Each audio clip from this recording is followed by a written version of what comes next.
Class 12 physics का हमने term 2 का सिलेबस स्टार्ट कर दिया था।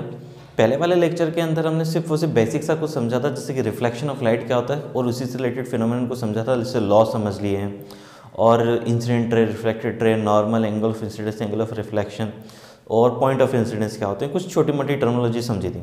आज हम स्टार्ट कर रहे हैं जो मेन सिलेबस है, जो कि डिलीटेड पोर्शन के अंदर नहीं आता है, द रिफ्रैक्शन ऑफ लाइट से स्टार्ट कर रहे हैं हम, पढ़ते रहिए। तो देख समझते हैं कि रिफ्रैक्शन ऑफ लाइट क्या होता है। एक्चुअली रिफ्लेक्शन ऑफ लाइट के अंदर क्या हुआ था कि एक कोई ओपेक सरफेस थी, मतलब ट्रांसपेरेंट ना होके कैसी थी, ओपेक, लाइट जिसके थ्रू ट्रैवल ना कर सके। तो लाइट आई, यहाँ से टकराई, बाउंस बैक होके सेम मीडियम में चली गई, angle of incidence, angle of reflection.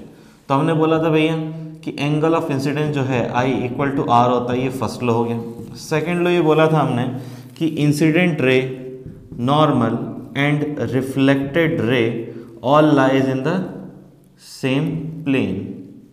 Same plane के अंदर लाई करते हैं कौन कौन, incident ray, normal and reflected ray. Obvious सी बात है, लाइट अगर आप किसी बॉल को इस तरह से थ्रो करोगे, ये एक प्लेन बनेगा, नॉर्मल सरफेस के कुछ इसी तरह से बनेगा परपेंडिकुलर, तो बॉल भी इसी डायरेक्शन में आगे जाएगी, यूँ कहीं इसी प्लेन में ही आगे रहेगी और किसी प्लेन के अंदर नहीं जाने वाली है। अगर प्लेन चेंज ना हो वो तो बात तो वही होगी ना, प्लेन क्या रहेगा, सेम रहेगा। देखो कुछ भी कंडीशन हो जाए, प्लेन क्या रहने वाला है, सेम। रेगुलर रिफ्लेक्शन भी समझे थे हमने लास्ट क्लास में। आज हम आ जाते हैं सीधे हमारे topic refraction of light. Refraction of light,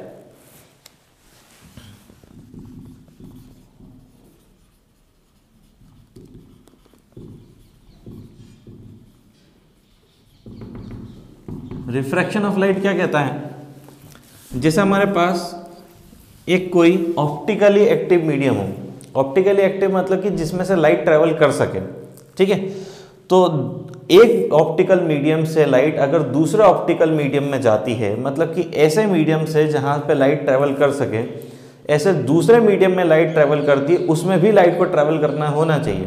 मतलब कि यहाँ पे ये मीडियम जो दूसरा वाला है वो ओपेक ऑब्जेक्ट या ओपेक मीडियम नहीं होना चाहिए लाइट के लिए। लाइट उस मीडियम से पास थ्रू हो जानी चाहिए, केवल ये फिनोमेनन तभी देखने को मिलती है, ठीक है। तो ये ऑब्जर्व किया गया, whenever light coming from a source, when it travels from one opaque medium to another opaque medium या ऑप्टिकली एक्टिव मीडियम, तो हमने एक फिनोमेनन ऑब्जर्व की, बेंडिंग ऑफ लाइट। जैसे ये पाथ तो ओरिजिनल था, क्या हो सकता है, या तो लाइट इस पाथ से ट्रेवल करके जा सकती है या फिर इस पाथ से ट्रेवल करके जा सकती है। मतलब कि जो उसका ओरिजिनल पाथ था, उस ओरिजिनल पाथ जो था उससे डेविएट हो जाएगी, या तो it will bend towards the normal और either it will bend away from the normal. ये तो लाइट हो जाएगी टुवर्ड्स द नॉर्मल वाली, ये वाली लाइट हो जाएगी अवे फ्रॉम द नॉर्मल वाली। तो ये फिनोमेना देखने को मिली। क्या हुआ, इस पूरे को हम समरी करते हैं, मतलब कि इसको डिफाइन करते हैं कि किस तरह से रिफ्रैक्शन ऑफ लाइट होती है। Whenever light coming from one optical medium to another optical medium, optical medium change होना चाहिए, सेम नहीं। जैसे कि मान लो ये एयर और ये एयर, नहीं चलेगा। हो सकता है अगर एयर की डेंसिटी अलग अलग हो, क्योंकि एटमॉस्फेयर में रिफ्रैक्शन देखने को मिलेगा, हम उसकी बात नहीं कर रहे हैं। हम ये कह रहे हैं कि जब लाइट एक ऑप्टिकल मीडियम से दूसरे ऑप्टिकल मीडियम की तरफ ट्रेवल करेगी, मतलब कि ये हुआ कि यहाँ पर ऑप्टिकल डेंसिटी कुछ और होनी चाहिए, यहाँ पर ऑप्टिकल डेंसिटी कुछ और होनी चाहिए। ऑप्टिकल डेंसिटी क्या होती है वो समझाऊंगा मैं। तो ऑप्टिकल डेंसिटीज अलग अलग हैं, तो लाइट एक ऑप्टिकल मीडियम से दूसरे ऑप्टिकल मीडियम में ट्रेवल करती है, तो it get deviated from its original path, original path से डेविएट हो जाती है, and this phenomenon is called as refraction of light. अब ये रिफ्रैक्शन ऑफ लाइट क्या होता है, किस तरह से हो रहा है, मतलब कि लाइट बेंड क्यों हो रही है, इसको भी हम आगे इसी लेक्चर के अंदर डिस्कस करने वाले हैं। तो अभी तो सिर्फ ये समझिए कि रिफ्रैक्शन ऑफ लाइट क्या है। लाइट का एक मीडियम से दूसरे मीडियम में जब ट्रेवल करना होता है, तब वो अपने ओरिजिनल पाथ से डेविएट हो जाएगी, या तो वो टुवर्ड्स द नॉर्मल बेंड होगी या फिर away from the normal bend होगी। इस फिनोमेना को कहते हैं हम रिफ्रैक्शन ऑफ लाइट। अब क्वेश्चन ये आता है कब टुवर्ड्स द नॉर्मल होगी, कब अवे फ्रॉम द नॉर्मल होगी, समझते हैं इसको भी। पहले कुछ लॉज वगैरह समझ लेते हैं, फिर उसके बाद उसके आगे की बात समझेंगे।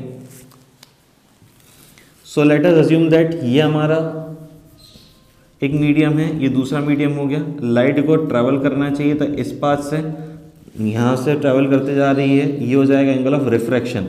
पहले के टाइम पे आर जो था वो एंगल ऑफ रिफ्लेक्शन था, अब हो जाएगा एंगल ऑफ रिफ्रैक्शन। ये अगेन हमारा नॉर्मल, ये mn, हम इसको नाम दे देते हैं नॉर्मल को। This is again our point of incidence, जिसको हमने ओ से नाम दिया था। ये हो जाएगी हमारी PO, इंसिडेंट रे क्या हो गई PO। OQ क्या हो गई हमारी रिफ्लेक्टेड रे, या फिर OR भी कह सकते हो, ज़्यादा सही रहेगा। OR कह देते हैं रिफ्रैक्टेड रे। एरो लगाना मैंने बताया था ज़रूरी है, रीज़न क्या है, ये बताएगा डायरेक्शन कहाँ से कहाँ ट्रेवल कर रही है लाइट की। तो डायरेक्शन को बताने के लिए एरो लगाना ज़रूरी है हमें। तो कुछ लॉ हैं, उससे पहले टर्मिनोलॉजी क्या हो गई है, इंसिडेंट रे। PO क्या हो गई हमारी इंसिडेंट रे। अब इंसिडेंट रे की डेफिनेशन मैंने लास्ट लेक्चर में ही बताई थी, क्या होती है, the light ray coming from the source is known as incident ray. ये लाइट किसी सोर्स से आ रही है ना, अगर आ रही है, इंसिडेंट हो रही है, तो it will be called as incident ray. Normal क्या होता है, the perpendicular to the surface is known as normal. अब यहाँ पे सरफेस ना बोलते क्या बोलेंगे, इंटरफेस। इंटरफेस क्यों, क्योंकि यहाँ पे एक मीडियम है, यहाँ पे दूसरा मीडियम है। ये फर्स्ट मीडियम हो गया, ये सेकंड मीडियम हो गया। तो दो मीडियम जहाँ पर मीट हो रहे हैं उसको कहेंगे इंटरफेस।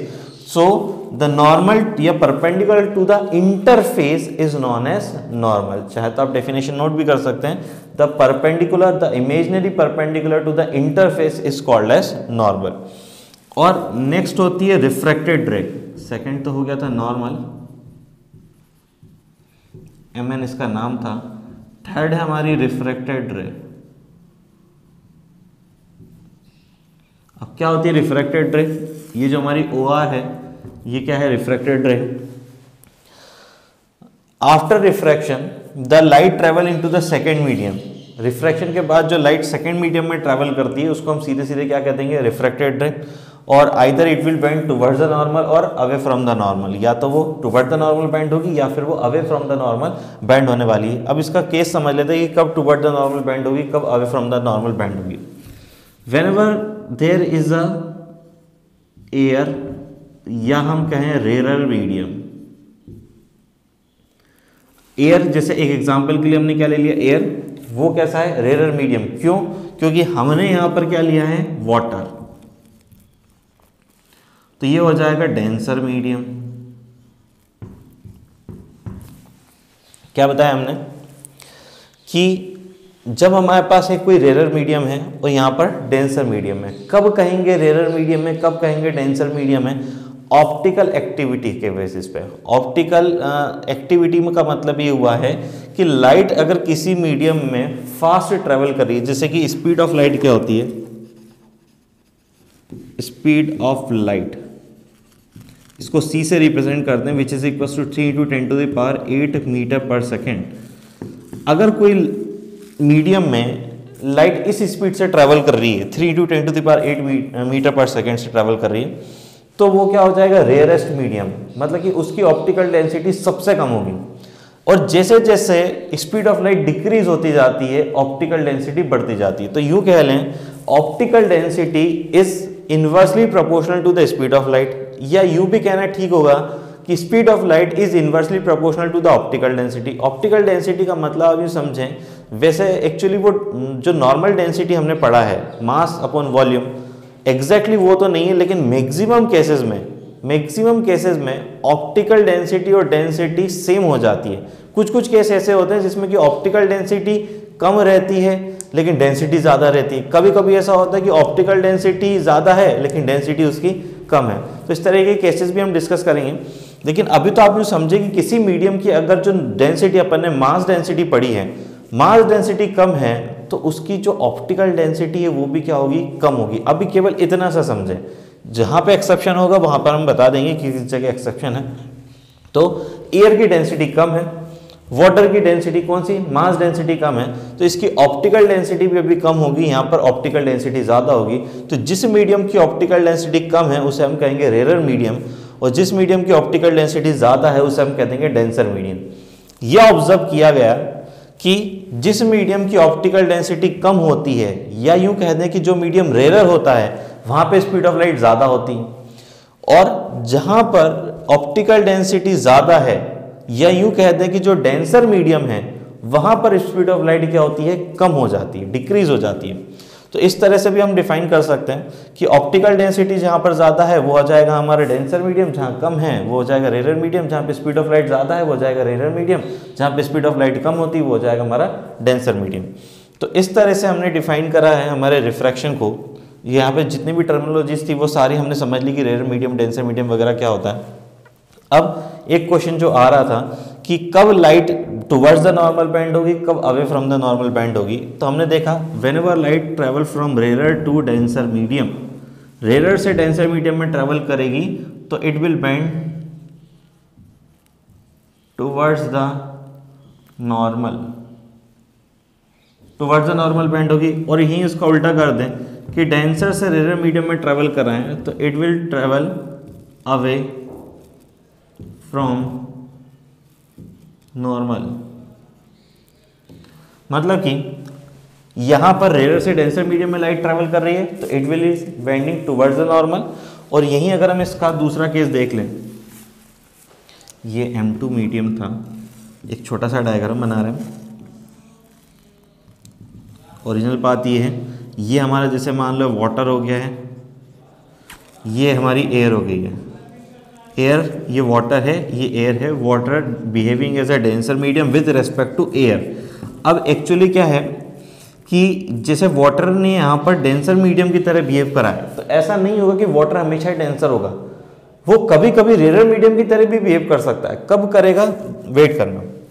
जैसे कि हमारे इंसिडेंट रहे, अब it will bend away from the normal. Normal से क्या होगी, दूर हटते जाएगी, क्योंकि लाइट डेंसर से रेयर मीडियम में ट्रेवल करती है। अब यहाँ पर क्या होगा, ये एंगल ऑफ इंसिडेंस होगा और ये हो जाएगा हमारा एंगल ऑफ रिफ्रैक्शन। ध्यान रखना, एंगल जो है हमेशा नॉर्मल से मेजर किए जाते हैं। मैंने लास्ट लेक्चर के अंदर भी बताया था, आप सरफेस से एंगल ना मेजर करें। कहाँ से मेजर करें, नॉर्मल से। ये हो जाएगा एंगल ऑफ इंसिडेंस, ये हो जाएगा एंगल ऑफ रिफ्रैक्शन। तो रेयर टू डेंसर मीडियम में जब लाइट ट्रेवल करती है तो angle of incidence is greater than angle of refraction. जब लाइट, देख सकते हो आप, angle of incidence is greater than angle of refraction. यहीं अगर हम इसका उल्टा देखते हैं कि लाइट ट्रेवल करी डेंसर से रेयर मीडियम में, तो एंगल ऑफ इंसिडेंस की जो वैल्यू है वो कम है, एंगल ऑफ रिफ्रैक्शन की वैल्यू क्या है, ज़्यादा है। तो यहाँ पे हम कहेंगे I is less than R, मतलब कि angle of incidence is less than angle of refraction. कुछ इंपॉर्टेंट इन्फॉर्मेशन है जो आपको याद रखनी है, जैसे कि डेंसर से रेयर मीडियम में ट्रेवल करते टाइम क्या होगा, रेयर से डेंसर मीडियम में ट्रेवल करते टाइम क्या होगा, लाइट कब बेंड होगी, कब अवे फ्रॉम द नॉर्मल होगी, कब टुवर्ड्स द नॉर्मल बेंड होगी, सारी बातें। ये हमारा मीडियम M1 है, ये हमारा मीडियम M2 है। फर्स्ट मीडियम मतलब जहाँ से लाइट आ रही होती है, सोर्स में, सोर्स जिस मीडियम में हो, सीधी सी बात, सोर्स जिस मीडियम में हो वो हमारा फर्स्ट मीडियम हो जाएगा। और जहाँ पर लाइट दूसरे मीडियम में ट्रैवल करती है, सोर्स जिसमें नहीं है, जिसमें लाइट ट्रैवल कर रही है, वो हमारा कौन सा हो जाएगा, सेकंड मीडियम हो जाएगा। ठीक है, आई थिंक इतनी बात सब समझ में आ गई होंगी कि कब क्या होगा। अब क्वेश्चन क्या बताया था मैंने अभी यहाँ पर कि लाइट कैसे पता चलेगा कि अवे फ्रॉम द नॉर्मल क्यों जा रही है, टुवर्ड्स द नॉर्मल क्यों जा रही है। ठीक है, इसका एक रीज़न है, इसको समझाया था न्यूटन ने, बहुत पहले के टाइम पे समझाया था। क्या बताया, न्यूटन की एक्सप्लेनेशन के अकॉर्डिंगली समझ लेते हैं हम कि न्यूटन ने क्या बोला था।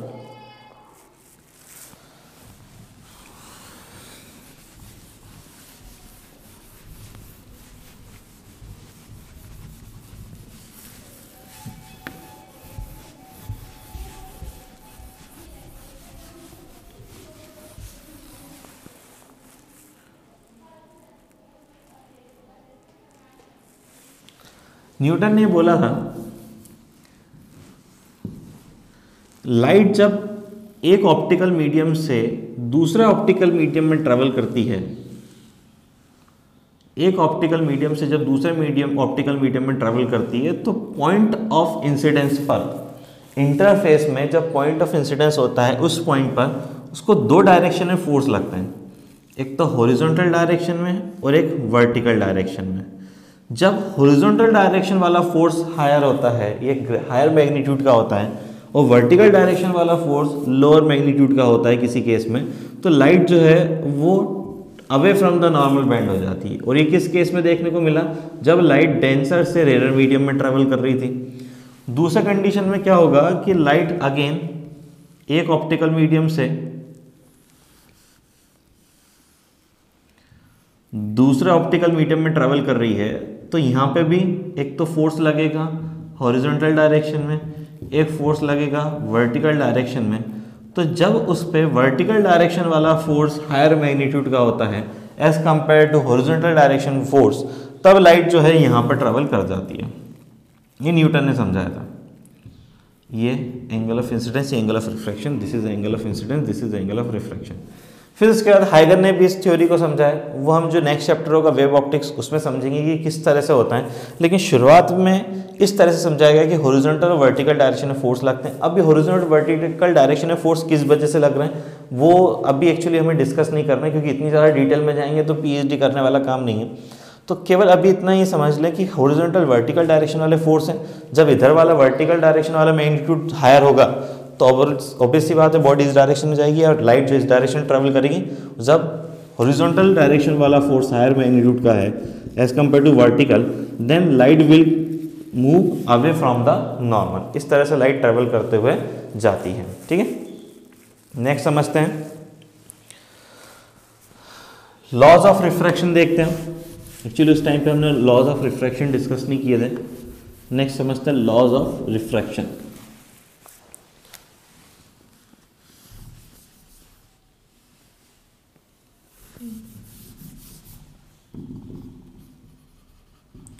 Laws of refraction, laws of refraction क्या कहता है? ये हमारी रिफ्रैक्शन की फिनोमेना हो रही है। This is angle of incidence, angle of refraction normal है, पीओ हमारी इंसिडेंट रे है, ओ आर हमारी रिफ्रैक्टेड रे है। एरो मैंने बताया था लगाना ज़रूरी है। तो इस तरह से हमारे पास तीन रे हैं, इंसिडेंट रे है, एम एन नॉर्मल है, इंसिडेंट रे का नाम हमने रखा था पीओ। तो पीओ हमारी इंसिडेंट रे हो गई, एम एन हमारा नॉर्मल हो गया, ओ आर हमारी रिफ्रैक्टेड रे हो गई। तो इसको बोल लेंगे इंसिडेंट रे, ये हो जाएगा हमारा नॉर्मल और ये हो जाएगी हमारी refracted ray. All lies in the same plane, all lies in the same plane. जैसे कि हमारा लॉज ऑफ रिफ्रैक्शन में जो सेकंड लॉ था बिल्कुल सेम ही है। एक लॉ तो क्या कह रहा है कि incident ray, normal and refracted ray all lies in the same plane. अब समझते हैं कि सेकंड लॉ क्या कह रहा है। सेकंड लॉ ये कहता है कि the sine of angle of incidence, sine i, sine of angle of incidence to the sine of angle of refraction is a constant quantity. ये क्या कह रहा है? Is a constant quantity which is represented by mu. Mu मतलब refractive index, या फिर यूँ कह दो sine of angle of incidence is directly proportional to the sine of angle of refraction. अब यहाँ पर आप क्या करोगे? Sine of angle of incidence proportionality का साइन हटा दे, कुछ ना कुछ कांस्टेंट लगाएंगे। ये कांस्टेंट कहलाएगा म्यू। इसकी अगर वैल्यू निकालना चाहो तो साइन आई अपन में sine r is equal to mu. इस म्यू का नाम है रिफ्रैक्टिव इंडेक्स। म्यू का नाम है रिफ्रैक्टिव इंडेक्स, मतलब कि रिफ्रैक्शन किस वैल्यू से हो रहा है, किस तरह से रिफ्रैक्शन हो रहा है, ये हमें बात बताएगा। अब कब हायर होगा, कब लोअर होगा, कब किसकी वैल्यू ज़्यादा होगी, कब किसकी वैल्यू कम होगी। जब लाइट रेयर से डेंसर मीडियम में ट्रेवल कर रही है तो 1 से हायर होगा कि लोअर होगा, 1 कब होने वाला है, ये सारी बात अभी बताऊंगा। तो अभी तो केवल ये समझ लें कि ये इसका नाम क्या है? रिफ्रैक्टिव इंडेक्स है। रिफ्रैक्टिव इंडेक्स को एक तरीके से और डिफाइन करा है। It is defined as the speed of light in the first medium to the speed of light in to the second medium. Mu को इस तरह से डिफाइन करा है, speed of light in the first medium to the speed of light in the second medium, which is also known as refractive index. अब light कहाँ से कहाँ ट्रेवल करेगी? फर्स्ट से सेकेंड में, तो इसको हम लिख सकते हैं 1 μ2। एनसीईआरटी के अंदर इसको एन से रिप्रेजेंट किया हुआ है, कोई दिक्कत नहीं है। मैक्सिमम रेफरेंस बुक के अंदर इसको म्यू से रिप्रेजेंट किया हुआ है। आपको एग्जाम में भी इसको म्यू से ही दिखने को मिलेगा। तो आप एन भी लिख सकते हैं, म्यू भी लिख सकते हैं, वो आपकी मर्जी है। But 1 μ2 is the refractive index of the second medium with respect to first medium. पढ़ने का तरीका क्या है? Refractive index of the second medium with respect to first medium. देखो लाइट जिस भी मीडियम से आ रही है हम उसका रिफ्रैक्टिव इंडेक्स के बारे में बात नहीं करेंगे, हम किसके रिस्पेक्ट में बात करेंगे? जिसमें लाइट रिफ्रैक्ट होके गई है, तो जिसमें गई है उसका refractive index with respect to the refractive index of first medium. तो इस तरह से कहलाएगा 1 μ2, speed of light in to the first medium to the speed of light in the second medium. अगर हम बात करें ये दो तरीके का होता है रिफ्रैक्टिव इंडेक्स। कितने तरीके का है? दो तरीके का है। ये हमारा सेकंड लॉ हो गया था, इसको स्नेल्स लॉ भी कहते हैं, this is also called as Snell's law. फिर इसी को आगे बढ़ाते हुए हम देखते हैं कि रिफ्रैक्टिव इंडेक्स कितने टाइप का है? दो। पहला होता है एब्सोल्यूट रिफ्रैक्टिव इंडेक्स, फर्स्ट है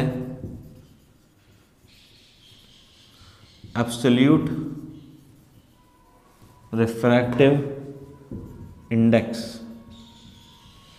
दूसरा है हमारा रिलेटिव रिफ्रैक्टिव इंडेक्स। अब एब्सोल्यूट रिफ्रैक्टिव इंडेक्स कब कहेंगे? Whenever our first medium is air. मैंने क्या बताया? फर्स्ट मीडियम वो होता है जहां पे हमारा सोर्स रखा हो। तो whenever our first medium is air और वैक्यूम, या तो एयर हो या वैक्यूम हो, उस रिफ्रैक्टिव इंडेक्स, अगर उस कंडीशन में हम रिफ्रैक्टिव इंडेक्स निकालेंगे तो उसको कहा जाएगा एब्सोल्यूट रिफ्रैक्टिव इंडेक्स। मतलब कि फर्स्ट मीडियम हमेशा हमारा क्या होना चाहिए? या तो एयर हो या फिर वैक्यूम हो, या तो एयर हो या फिर वैक्यूम हो। सेकंड मीडियम क्या हो सकता है? एनी, कोई भी हो सकता है। उस कंडीशन में जो रिफ्रैक्टिव इंडेक्स कहा जाएगा उसे हम कहेंगे एब्सोल्यूट। रीजन, क्योंकि देखो एयर या वैक्यूम के अंदर स्पीड ऑफ लाइट सबसे ज़्यादा होती है। अगर हम इसके रिलेटिवली स्पीड ऑफ लाइट निकालना चाहें तो यही कहलाएगी हमारी एब्सोल्यूट, क्योंकि हमें कहीं ना कहीं कुछ रेफरेंस चाहिए था। तो हमने हमारा मेन रेफरेंस किसको मान लिया? Speed of light in air और वैक्यूम, वो मैक्सिमम होती है। इसीलिए इस कंडीशन में जो रिफ्रैक्टिव इंडेक्स निकाल रहे हैं वो कहला रहा है हमारा एब्सोल्यूट रिफ्रैक्टिव इंडेक्स। अगर हमारा first medium other than air और वैक्यूम हो और सेकेंड मीडियम एनी, अब एनी के अंदर क्या आ जाएगा? अदर देन एयर और वैक्यूम, मतलब कि यहां पे एयर और वैक्यूम भी आ सकते हैं। सेकेंड मीडियम के अंदर एयर और वैक्यूम भी आ सकते हैं। यहां पर एयर और वैक्यूम नहीं आ सकते, यहां पर एयर और वैक्यूम आ सकते हैं। मतलब कि जब आप रिलेटिव रिफ्रैक्टिव इंडेक्स की बात कब कहोगे?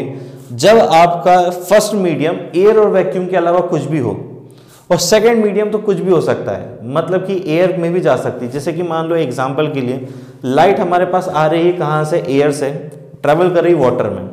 अब जब हम किसका निकालते हैं? लाइट जिसमें रिफ्रैक्ट होके गई है, तो किसका निकालने वाले हैं? वाटर का। तो जो वाटर का रिफ्रैक्टिव इंडेक्स है वो इस कंडीशन में कहलाएगा absolute refractive index. Reason, first medium air या वैक्यूम है। दूसरा केस समझते हैं। अगर मान लो हम कह रहे हैं कि लाइट जो है ग्लास से वाटर में ट्रेवल कर रही है, कहाँ से कहाँ तक? ग्लास से वाटर में ट्रेवल कर रही है। तो फर्स्ट मीडियम हमारा एयर वैक्यूम है ही नहीं। तो फर्स्ट मीडियम अगर एयर वैक्यूम नहीं है तो एब्सोल्यूट तो नहीं हो सकता है। तो क्या होगा? रिलेटिव। फर्स्ट मीडियम क्या हो गया हमारा? ग्लास, दूसरा मीडियम क्या हो गया? वाटर, चल जाएगा relative refractive index. First medium हो गया वाटर, दूसरा हो गया एयर, चल जाएगा रिलेटिव रिफ्रैक्टिव इंडेक्स। क्या बताया? फर्स्ट मीडियम अगर एयर या वैक्यूम नहीं है तब उसको एब्सोल्यूट नहीं कहना है, तब उसको रिलेटिव ही कहना है। अब वो सेकंड मीडियम के अंदर एयर या वैक्यूम हो या नहीं हो, ठीक है। इस तरह से हमारे पास दो रिफ्रैक्टिव इंडेक्स हो जाते हैं, एक हो जाएगा एब्सोल्यूट और दूसरा हो जाएगा रिलेटिव। इनका फॉर्मूला भी देख लेते हैं। एब्सोल्यूट रिफ्रैक्टिव इंडेक्स हमेशा देखो साइन आई अपन में साइन आर तो रहेगा ही रहेगा, कुछ भी हो जाए आई और आर की वैल्यू चेंज होती रहेगी, ठीक है। और यहाँ पर हम देख लेते हैं कि sine i upon sine r, तो speed of light in air to the speed of light in other medium. Air vacuum के अंदर स्पीड ऑफ लाइट जो होती है उसको सी से रिप्रेजेंट करते हैं। अभी यहाँ पे लिखा था मैंने थोड़ी देर पहले। तो mu is equals to c by v होगा किस केस में? एब्सोल्यूट के केस में। Mu is equals to v one by v two होगा किस केस में? रिलेटिव रिफ्रैक्टिव इंडेक्स के केस में। वी वन मतलब कि speed of light in the first medium, v two मतलब कि speed of light in to the second medium. तो इस तरह से हमने डिफाइन करा relative refractive index and absolute refractive index. कब इसकी वैल्यू 1 से हायर होगी, कब इसकी वैल्यू 1 से लोअर होगी, समझते हैं। जैसे कि एब्सोल्यूट हो, अब एब्सोल्यूट में क्या होगा कि लाइट जो है वो एयर से दूसरे मीडियम में ट्रेवल कर रही है। ऑब्वियस सी बात है, स्पीड ऑफ लाइट जो है यहाँ पर हायर होगी, यहाँ पर क्या होने वाली है? लोअर, ठीक है। तो यहाँ पर हायर होगी, यहाँ पर लोअर होगी, तो mu will be greater than 1। तो जब म्यू की वैल्यू ग्रेटर देन 1 होगी तो याद रखना लाइट जो है वो रेयर से डेंसर मीडियम में ही ट्रैवल कर रही होगी। फिर से बता देता हूँ, whenever light travel from rare to denser medium, तब रिफ्रैक्टिव इंडेक्स की वैल्यू 1 से हायर होने वाली है। और यहीं इसका उल्टा करते हैं, whenever light travel from denser to rare medium, तो रिफ्रैक्टिव इंडेक्स की वैल्यू जो है वो 1 से लोअर होने वाली है। जैसे कि क्या हो सकती है, 1.33 हो सकती है, 1.4 हो सकती है, 1.5 हो सकती है, 2 हो सकती है, 5 हो सकती है, 10 हो सकती है, कुछ भी हो जाएगा, बट 1 से हायर होगा। इस केस में 1 से लोअर होने वाला है, मतलब कहाँ से कहाँ तक, 0 to 1, नेगेटिव नहीं होगी, क्योंकि यहाँ पर देखो दो चीज़ों का ratio, that is speed of light into the first medium to the speed of light into the second medium, और लाइट की स्पीड तो हमेशा एक ही डायरेक्शन, यूनिडायरेक्शनल है, तो ये नेगेटिव डायरेक्शन नहीं होगी। इसीलिए यहाँ पर रिफ्रैक्टिव इंडेक्स जो है वो कभी भी नेगेटिव नहीं आएगा। तो whenever light coming from denser to rare medium, refractive index is always between 0 to 1, और whenever light coming from rarer to denser medium, refractive index is always greater than 1। 1 के बाद फिर उसकी कोई लिमिट नहीं है, ऑप्टिकल डेंसिटी पे depend करता है। मैक्सिमम जो रिफ्रैक्टिव इंडेक्स है 2.4 होता है, किसका हो गया, डायमंड का। मतलब कि लाइट एयर से कहाँ ट्रेवल कर रही है, डायमंड में ट्रेवल कर रही है, तब उसका रिफ्रैक्टिव इंडेक्स होता है 2.4। Diamond is the highest optically activity वाला मीडियम होगा, मतलब जिसकी हाईएस्ट ऑप्टिकल डेंसर मीडियम।